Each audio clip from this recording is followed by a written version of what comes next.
Shalom semuanya, shalom Bapak, Ibu, Saudara terkasih. Uh, saya percaya di dalam dunia ini tidak ada seorang pun manusia yang hidupnya berjalan mulus, berjalan lancar tanpa membuat satu kesalahan, tanpa membuat satu pelanggaran. Saya percaya di satu waktu sesekali atau seseorang pernah melakukan yang namanya kesalahan, pernah melakukan yang namanya dosa. Sekalipun mungkin orang tersebut sudah rajin ibadah atau rajin memiliki mesbah doa. Tapi Bapak Ibu Saudara terkasih, pada kesempatan kali ini kita mau belajar bagaimana seseorang yang jatuh ke dalam dosa dan dia harus bangkit kembali dan melanjutkan hidupnya. Kita akan belajar bersama-sama tentang bagaimana kita harus keluar atau bangkit dari kesalahan kita, dari dosa kita. Kita akan ambil pelajaran kita pada kesempatan kali ini dalam Lukas yang ke-15. Lukas ayat yang ke-15. Lukas yang ke-15 ayat yang ke-11. Di sana kita akan belajar. Di sana perikopnya tertulis perumpamaan tentang anak yang hilang. Bapak Ibu Saudara terkasih, saya percaya bahwa cerita ini sudah sering kita dengarkan. Saya percaya bahwa perihal ini, cerita ini sudah kita sering dikotbahkan di gereja-gereja ataupun di persekutuan-persekutuan doa Bapak Ibu Saudara terkasih. Tapi pada kesempatan kali ini saya mau sampaikan, saya mau mengajak setiap kita, apa yang membuat cerita ini berhasil, apa yang membuat cerita ini menjadi luar biasa, apa yang membuat cerita ini memiliki dampak yang besar, dampak yang begitu berpengaruh dalam hidup seseorang, bahkan dalam hidup orang yang membaca firman ini. Bapak Ibu Saudara kasih. Baik Bapak Ibu Saudara kasih, kita akan baca, saya akan bacakan firman Tuhan ini di Lukas yang ke-15 ayat yang ke-11 dan seterusnya. Saya akan bacakan berikutnya terlebih dahulu. Perumpamaan tentang anak yang hilang. Yesus berkata lagi, ada seorang mempunyai 2 anak laki-laki. Kata yang bungsu kepada ayahnya, "Bapa, berikanlah kepadaku bagian harta milik kita yang menjadi hakku." Lalu ayahnya membagikan harta kekayaan itu di antara mereka. Beberapa hari kemudian, anak bungsu itu menjual seluruh bagiannya itu, lalu pergi ke negeri yang jauh. Bapak Ibu Saudara terkasih, di sini saya mau mengingatkan siapa di antara 2 anak ini yang hilang. Di Alkitab mencatat bahwa anak yang hilang ini adalah seorang anak bungsu. Perhatikan Bapak Ibu Saudara terkasih ya, anak bungsu.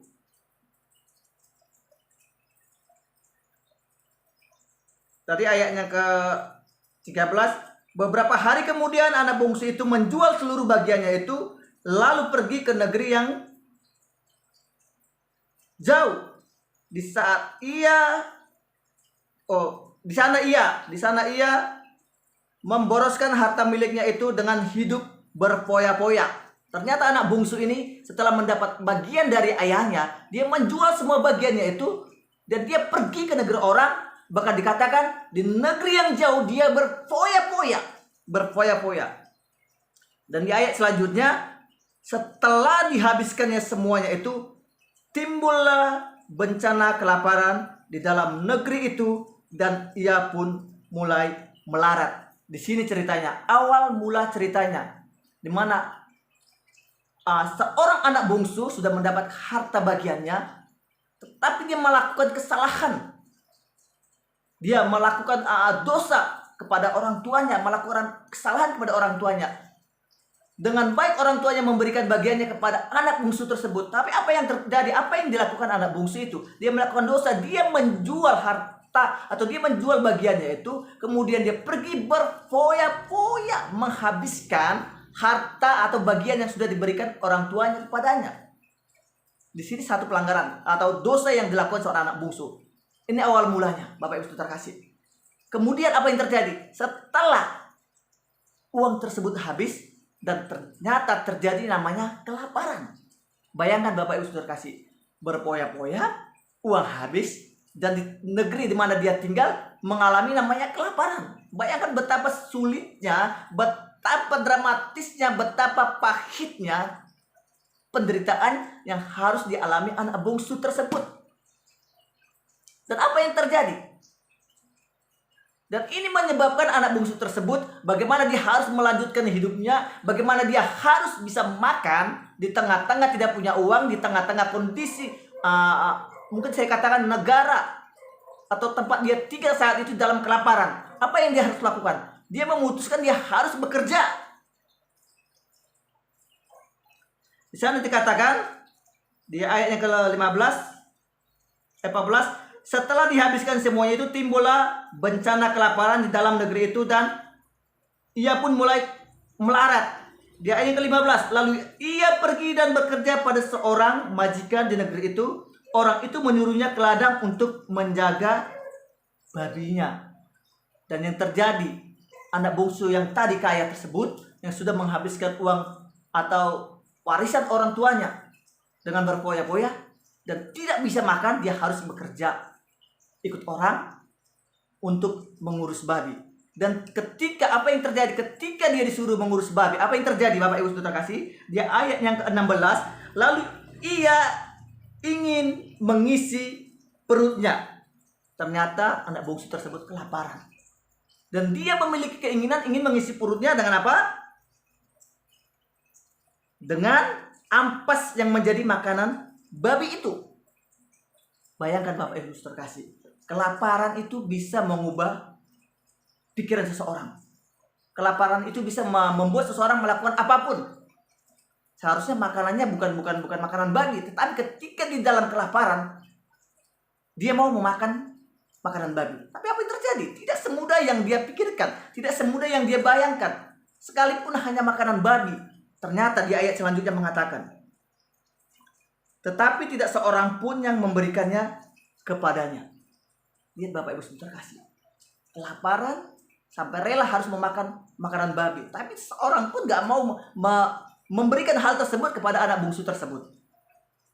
Di ayat selanjutnya Bapak Ibu Saudara kasih, lalu ia menyadari keadaannya, katanya, betapa banyaknya orang upahan bapakku yang berlimpah-limpah makanannya, tetapi aku di sini mati kelaparan.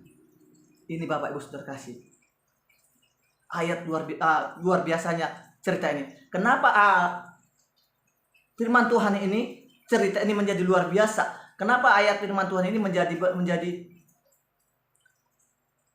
memberikan dampak yang besar? Di sini Bapak Ibu Saudara kasih, seseorang akan berhasil, seseorang akan bisa berubah, seseorang akan bisa dipulihkan, seseorang akan bisa dibalikan keadaannya menjadi lebih baik. Bapak Ibu Saudara kasih, ketika orang tersebut mengetahui, memahami kalimat iman tersebut. Apa kalimat itu Bapak Ibu Saudara kasih? Saya akan bacakan sekali lagi. Perhatikan baik Bapak Ibu Saudara kasih. Di ayat yang ke-17, lalu ia menyadari keadaannya. Bapak Ibu Saudara kasih, suatu hal yang luar biasa, suatu perkara yang besar, suatu perkara yang membalikan keadaan bisa terjadi hanya dengan satu kata, menyadari. Itu Bapak Ibu Saudara kasih. Ketika seseorang menyadari keadaannya, ketika seseorang menyadari kondisinya, maka di sana awal mulainya terjadinya perubahan. Tidak ada namanya perubahan, tidak ada namanya pertobatan ketika orang tersebut tidak menyadari kondisinya. Tidak ada yang namanya pemulihan ketika orang tersebut tidak menyadari keadaannya. Seseorang bisa diubahkan, seseorang bisa dipulihkan, seseorang bisa bertobat ketika orang tersebut menyadari kondisinya. Ketika orang tersebut menyadari keadaannya, bahwa saat itu kondisinya sedang terpuruk, bahwa saat itu kondisinya dalam kondisi yang tidak baik, dalam kondisi yang tidak benar, dalam keadaan yang sedang berdosa. Ini Bapak Ibu Saudara kasih. Di Lukas yang ke-15 ini menjadi cerita yang luar biasa, menjadi perkara yang besar, menjadi perkara-perkara yang hebat. Ketika ada satu kata, menyadari anak yang hilang dipulihkan keadaannya, dari yang tidak bisa makan, bahkan rela untuk memakan namanya makanan binatang, makanan babi, tetapi itu pun ia tidak mendapatkannya. Tapi apa yang terjadi Bapak Ibu Saudara kasih? Bila kita baca ayat berikutnya, bagaimana dia dipulihkan? Itu terjadi karena anak bungsu tersebut menyadari keadaannya. Kita akan baca ayat selanjutnya Bapak Ibu Saudara kasih. Di ayat yang ke dalam 14 di sana dikatakan, aku akan bangkit dan pergi kepada Bapakku dan berkata kepadanya, Bapa, aku telah berdosa terhadap surga dan terhadap Bapa. Aku tidak layak lagi disebutkan anak Bapa. Jadikanlah aku sebagai salah seorang upahan Bapa. Ini Bapak Ibu Saudara kasih yang terjadi. Ketika seseorang menyadari keadaannya, dia mengaku dengan mulutnya bahwa dia bersalah, bahwa dia berdosa.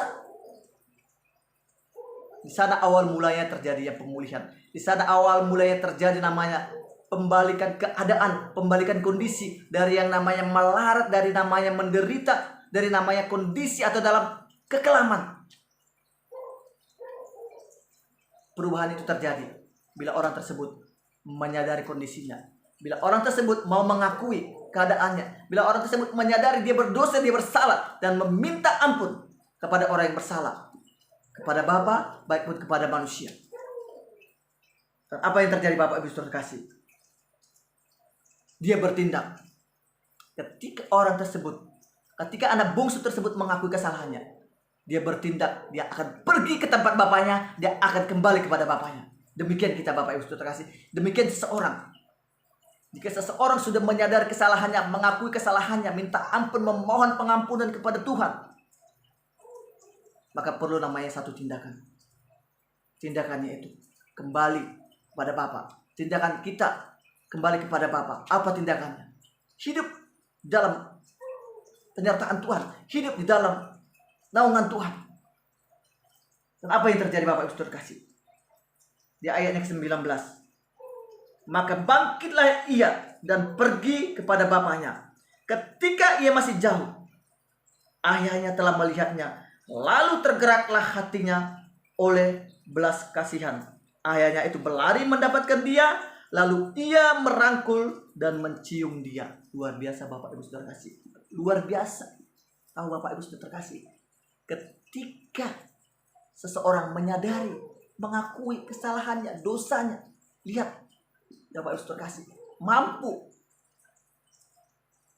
Seseorang yang menyadari dosa dan kesalahannya mampu menggerakkan belas kasihan dari seorang bapa. Lihat bagaimana seorang bapa. Bahkan dari kejauhan sekalipun. Dari kejauhan sekalipun.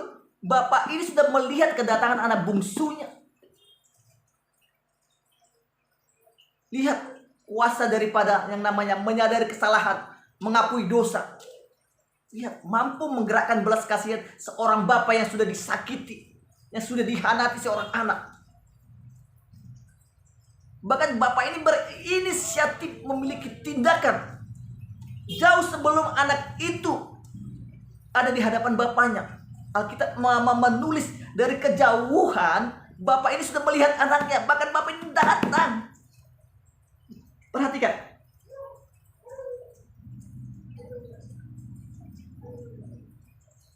Ketika ia masih jauh, ayahnya telah melihatnya, lalu tergeraklah hatinya oleh belas kasihan. Ayahnya itu berlari mendapatkan dia, lalu merangkul dan mencium dia. Iya. Selain dia melihat dari kejauhan, memperhatikan anaknya yang bungsu kembali dari kejauhan, ayahnya yang datang berlari mendapatkan anak bungsu tersebut. bagaimana kuasa sebuah pengakuan, bagaimana kuasa sebuah kesadaran bila seseorang mengakui pelanggarannya, jika seseorang menyadari dosanya. Lihat, seorang bapak yang dari jauh sudah memperhatikan, bahkan dia yang berlari menghampiri anaknya tersebut dan merangkul, mencium. Ya. Begitu besar kuasa dari namanya pertobatan. Begitu besar yang namanya kuasa, yang namanya sadar. Artinya dalam kita menyadari, dalam kita pengakuan kita, ketika kita mengakui menyadari kita salah, kita berdosa. Ya, Tuhan memperhitungkan. Tuhan melihat hatimu, hati kita, hati saya. Ketika saya menyadari Tuhan, saya berdosa, saya bersalah. Saya harusnya tidak seperti ini.